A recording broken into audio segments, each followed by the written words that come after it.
నిజంగా అసలు ఆపత అనేది ఎటు నుంచి ఎటొస్తుందో ఎవ్వరు చెప్పలేరు. ఆపతి కూడా చెప్పి రాదు. ఉరుముల్లేని పిడుగుల్లెక్క, పిడుగుల్లేని మెరుపుల్లెక్క లటుక్కుని వస్తుంది. అందరి ముఖంలో నవ్వు మాయం చేస్తుంది. అంతేనా కాదా?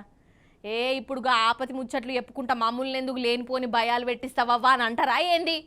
అయ్యో, మిమ్మల్ని భయపట్టించేతేందుకు కాదోళ్ళ నేను చెప్పేది. ఈ ముచ్చట చూస్తే మీకే సంశయితుంది, చూడుండ్రి.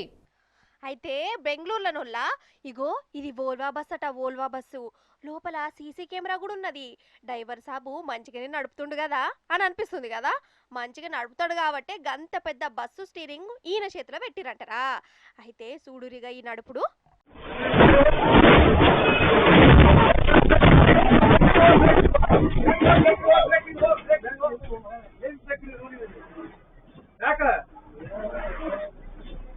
ఓర్ నాయనో, ఓర్ దేవుడు, రోడ్డు మీద అన్నింటినీ గుద్దుకుంటానే పోతుండు కదా. అగో బండ్లు కార్లు. అయ్యయ్యో, డ్రైవర్కి ఏమన్నా మెంటల్ ఎక్కిందా? బ్రేకులు ఎక్కనట ఏంది తమాషా? రోడ్డు మీద అంతా ఆగమాగం జగన్నాథం. అగో ఇంకొక ఆయన వచ్చి నీకేమన్నా తలకాయ ఉన్నదా అని తిడుతుండు. అయినా గాని బస్సు అట్లనే పోతుంది.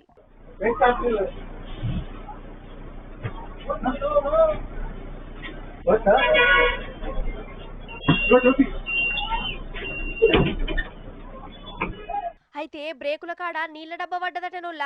బ్రేకులు దొక్కుతుంటే డబ్బా అడ్డం వచ్చింది. ఆఖరికి రోడ్డు మీద కథగిట్ల అయిపోయింది.